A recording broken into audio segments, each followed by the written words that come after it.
पाकिस्तान में किसी भी समय हो सकता है श्रीलंका जैसा हाल। एक्सपर्ट ने बताया इंडिया को उठाने होंगे ये खास कदम। श्रीलंका संकट के बीच IMF बॉस ने कर्ज में डूबे देशों को दी गंभीर चेतावनी।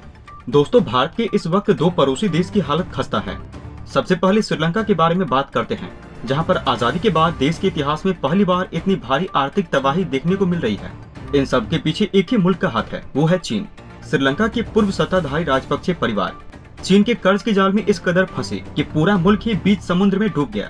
बीते दिनों राष्ट्रपति गोटबाया राजपक्षे ने अपने पद से इस्तीफा दे दिया है। यहाँ पर कल प्रदर्शन राष्ट्रपति के घर तक पहुँच गया और प्रदर्शनकारियों ने यहाँ कब्जा करके जमकर हंगामा मचाया। ऐसे में राजपक्षे को अपना महल छोड़कर भागना पड़ा। चीन के कर्ज जाल में फंसकर डूबे श्रीलंका को बचाने में भारत अहम भूमिका निभा रहा है। इंडिया लगातार हर संभव मदद कर रहा है और अभी PM मोदी की सरकार ने मदद का भरोसा दिया है। अब दूसरे पड़ोसी मुल्क पाकिस्तान के पास आते हैं, जहां पर धीरे धीरे श्रीलंका वाली आग लगी है। पाकिस्तान भी अपनी सबसे बुरी मंदी की दौर से गुजर रहा है और दोनों में एक चीज कॉमन है, वो है चीन। पाकिस्तान और श्रीलंका दोनों ही देशों को चीन ने अपने कर्ज जाल में फंसाया है। श्रीलंका को तो बर्बाद कर दिया, अब पाकिस्तान की बारी है। पाकिस्तान में इस वक्त दैनिक जरूरतों की चीजों के दाम आसमान छू रहे हैं। गैस की कमी है, पेट्रोल डीजल के दाम रिकॉर्ड हाई हैं, बिजली की भारी संकट है, पेपर की चलती स्कूलों में परीक्षाएं रद्द हो रही है। इसके अलावा भी पाकिस्तान में ढेरों समस्याएं हैं जो मुल्क को जल्दी श्रीलंका बनाने में अहम भूमिका निभाने वाली है। विशेषज्ञ का कहना है कि दक्षिण एशिया की जियोपॉलिटिक्स तेजी से बढ़ रही है। इसके साथ ही रूस और यूक्रेन का कुछ ही दिनों में चला तो पाकिस्तान के हालात श्रीलंका जैसे हो जाएंगे। इसका सबसे बड़ा कारण तेजी से बढ़ रहे क्रूड ऑयल के दाम है। क्रूड ऑयल के बढ़ते दाम के कारण श्रीलंका दुनिया से तेल नहीं खरीद सका, क्योंकि उसके विदेशी मुद्रा भंडार में बड़ी कमी आ गई थी। ठीक ऐसे ही हालात पाकिस्तान के हैं। रूस यूक्रेन युद्ध के अलावा भी कई कारण हैं जिनसे पाकिस्तान में दिक्कतें देखने को मिल सकती है। पाकिस्तान का खजाना खाली होता जा रहा है।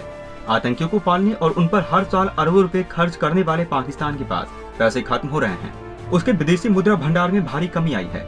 एक रिपोर्ट में बताया गया है कि 30 जून को पाक विदेशी मुद्रा भंडार 980 करोड़ डॉलर का बचा है। 24 जून को ये 1000 करोड़ डॉलर से ज्यादा था। इसमें 49 करोड़ डॉलर की कमी आई है। इमरान के जाने और शहबाज शरीफ के आने के बाद भी पाकिस्तान की स्थिति में कोई सुधार नहीं आया। पाकिस्तान कोलैप्स होता है तो उसका असर भारत पर भी पड़ सकता है। पाकिस्तान की बर्बादी से भारत पर क्या असर होगा, आइए जानते हैं। श्रीलंका की तरह चीन के कर्ज के जाल में फंसे पाकिस्तान का सबसे ज्यादा असर भारत पर होगा। कर्ज चुकाने के लिए पाकिस्तान गिलगित बाल्टिस्तान और ग्वादर को चीन के हाथों बेच सकता है। ध्यान रहे कि 1963 में पाकिस्तान ने अवैध और अनाधिकृत तरीके से गिलगित बाल्टिस्तान का एक बड़ा इलाका चीन को सौंप दिया। हालांकि आजाद भारत के नक्शे में संपूर्ण गिलगित बाल्टिस्तान और POK भी शामिल है। भारत ने पाकिस्तान और चीन के इस कब्जे को न माना है और न मानेगा। पाई को मोहताज पाकिस्तान के सामने चीन से कर्ज लेने के अलावा कोई उपाय नहीं है। इसलिए आशंका है कि पाकिस्तान गिलगित बाल्टिस्तान ही चीन को सौंप न दे। ऐसा सुनने में भी आ रहा है कि पाकिस्तान गिलगित बाल्टिस्तान को गिरवी रखकर चीन से पैसा ले रहा है। दरअसल गिलगित बाल्टिस्तान भारत का हिस्सा है, इसलिए उसको चीन की गुलामी में सौंपने पर उसको कोई फर्क नहीं पड़ेगा। फर्क पड़ेगा तो भारत पर ही पड़ेगा। भारत की जमीन पर संकट होगा और चीन भारत के सिर पर आकर खड़ा हो जाएगा। इसी तरह से अगर ग्वादर पर चीन का कब्जा हो जाता है तो अरब सागर में चीन के सैन्य और व्यापारिक चुनौतियां खड़ी कर देगा। इसलिए एक्सपर्ट ने कहा है, पाकिस्तान कंगाल हो, बर्बाद हो, इसे कोई मतलब नहीं, लेकिन भारत को गिलगित बाल्टिस्तान की चिंता जरूर करनी चाहिए। इसी के साथ ऐसे कूटनीतिक प्रयास करने चाहिए जिससे चीन ग्वादर पर काबिज न हो सके। दोस्तों, पिछले कई महीनों से श्रीलंका बहुत बुरी आर्थिक संकट से गुजर रहा है और पिछले 2 दिनों से श्रीलंका से जो तस्वीरें आई हैं वो काफी अराजक है। देश के राष्ट्रपति को प्रदर्शनकारियों ने उनके सरकारी आवास से भागने को मजबूर कर दिया है। प्रधानमंत्री का घर जला दिया है और अभी भी प्रदर्शनकारी राष्ट्रपति भवन में ही मौजूद हैं।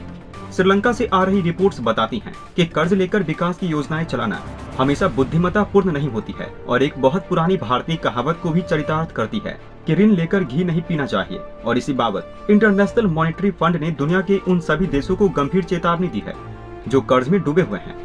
श्रीलंका के राष्ट्रपति गोटबाया राजपक्षे की तरफ से जारी बयान में कहा गया है वो 13 जुलाई को राष्ट्रपति पद से इस्तीफा दे देंगे।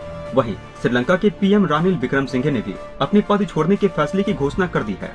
लेकिन 7 दशकों के इतिहास में अब तक के सबसे खराब आर्थिक संकट से निपटने के लिए 2 करोड़ 20 लाख की आबादी वाले इस द्वीप देश के भविष्य पर सवाल बने हुए हैं। श्रीलंका की सभी राजनीतिक पार्टियों ने एकजुट होकर सरकार बनाने का फैसला किया है। वो फैसला कितना कारगर होता है वो आने वाला वक्त ही बताएगा। लेकिन फिलहाल श्रीलंका इस संकट से कैसे बाहर आएगा, ये एक बड़ा और कठिन सवाल है। श्रीलंका से आ रही अराजकता भरी तस्वीरों ने पूरी दुनिया को कर्ज लेकर विकास करने की नीति पर फिर से सोचने पर मजबूर कर दिया है। और IMF के बॉस ने वैश्विक कर्ज को लेकर G20 देशों को कड़ी प्रतिक्रिया दी है। राइटर्स की एक रिपोर्ट के मुताबिक IMF के मैनेजिंग डायरेक्टर क्रिस्टालिना ने कड़ी प्रतिक्रिया देते हुए कहा, ये एक ऐसा विषय है जिस पर हम संतुष्ट नहीं हो सकते हैं। ये विश्वास इस हद तक टूट जाता है तो फिर नीचे ही गिर जाता है और फिर आप नहीं जानते कि ये कहां जाकर खत्म होगा। G20 नेता ऐसी स्थिति में नहीं फंसना चाहते हैं जहां ये मुद्दे बातचीत पर हावी हो और हम कोई प्रगति नहीं कर रहे हो, क्योंकि कई एक्सपर्ट वैश्विक मंदी की आशंका जता चुके हैं और ऐसे में दुनिया के विकासशील देशों के लिए आगे का रास्ता आसान नहीं होने वाला है।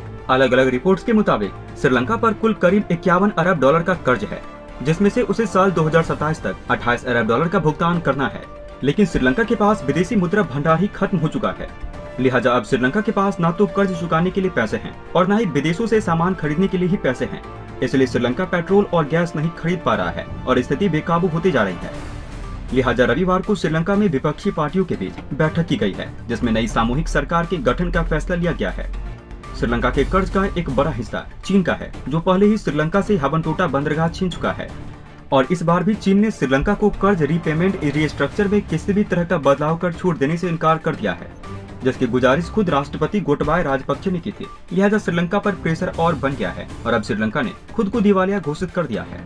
ताजा आंकड़ों से पता चलता है भारत का व्यापार घाटा से जून महीने में बढ़कर रिकॉर्ड $25.6 अरब हो गया है, जो भारत सरकार के लिए बड़ा टेंशन है, क्योंकि भारत सरकार की कोशिश लगातार व्यापार घाटे को पाटने की रही है ताकि देश का निर्यात बढ़ाने के साथ साथ विदेशी मुद्रा भंडार को बढ़ाया जा सके।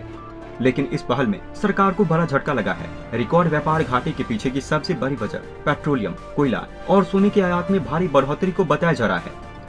वहीं जून महीने में भारत के निर्यात में भारी गिरावट भी दर्ज की गई है, जिसमें रुपए में और गिरावट आई है और बड़े करेंट अकाउंट डेफिसिट के बारे में चिंता बढ़ गई है। सोमवार को जारी भारत सरकार के आधिकारिक आंकड़ों से पता चला है कि जून में भारत का व्यापारिक निर्यात 16.8% बढ़कर $37.9 अरब हो गया है, जो मई के मुकाबले 20.5% से कम था।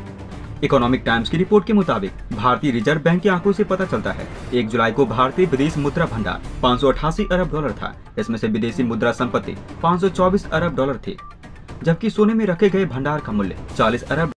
तो आज के वीडियो में बस इतना है, तब तक के लिए धन्यवाद। दोस्तों, अंत में हम आपसे एक महत्वपूर्ण जानकारी साझा करने जा रहे हैं। नीचे डिस्क्रिप्शन में दिए गए लिंक पर जाकर आप इंडियन आर्मी मर्चेंडाइज खरीदकर सपोर्ट कीजिए और पूरे देश का हौसला बढ़ा दीजिए। जाने से पहले वीडियो को लाइक और शेयर करें तथा चैनल को सब्सक्राइब करना न भूलें। तब तक के लिए धन्यवाद। जय हिंद, जय भारत। अच्छा सुनो, चैनल को सब्सक्राइब करो, उसके बाद घंटी बजा देना ताकि अगली वीडियो आपसे मिस न हो पाए। Thank you.